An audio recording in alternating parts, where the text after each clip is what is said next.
ஒரு காலத்தில் இத்தாலியாவில் உள்ள வெரோனா நகரத்தில் இரண்டு பெரிய குடும்பங்கள் இருந்தன. மோண்டாக்கி மற்றும் காப்புலெட். இரண்டு குடும்பங்களும் ஒருவருக்கொருவர் கடும் விரோதத்துடன் இருந்தன. மோண்டாக்கி குடும்பத்தில் பிறந்தவர் ரோமியோ. காப்புலெட் குடும்பத்தைச் சேர்ந்தவள் ஜூலியட். இருவரும் ஒரு விருந்தில் சந்தித்து முதலில் பார்வையில் காதலிக்கிறார்கள். அந்த காதல் சின்ன வயதிலும் ஆழமாய் வளர்ந்தது. விரோதமான குடும்பங்களுக்குள் காதலித்ததால் அவர்கள் இருவரும் ரகசியமாக திருமணம் செய்து கொள்கிறார்கள்.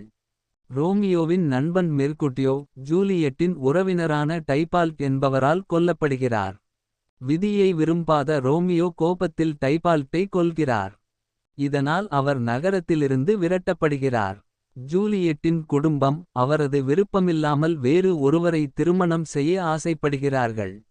ஜூலியட் சாகும் மருந்தைப் போல தோன்றும் நரம்பு மருந்தை குடித்து அனைவருக்கும் இறந்துவிட்டாள் என்று நடிக்கிறாள். அது குறித்து தெரியாமல் ரோமியோ உண்மையில் ஜூலியட் இறந்துவிட்டாள் என்று நினைத்து விஷம் குடித்து தற்கொலை செய்கிறான். ஜூலியட் விழித்து பார்த்தவுடன் ரோமியோ இறந்து கிடப்பதைக் கண்டும் சோகத்தில் தன்னை கத்தியால் குத்தி கொலை செய்கிறாள். இருவரும் இறந்த பிறகு மட்டும்தான் இரு குடும்பங்களும் தங்கள் பகையை விட்டுவிட்டு ஒன்று சேர்கிறார்கள்.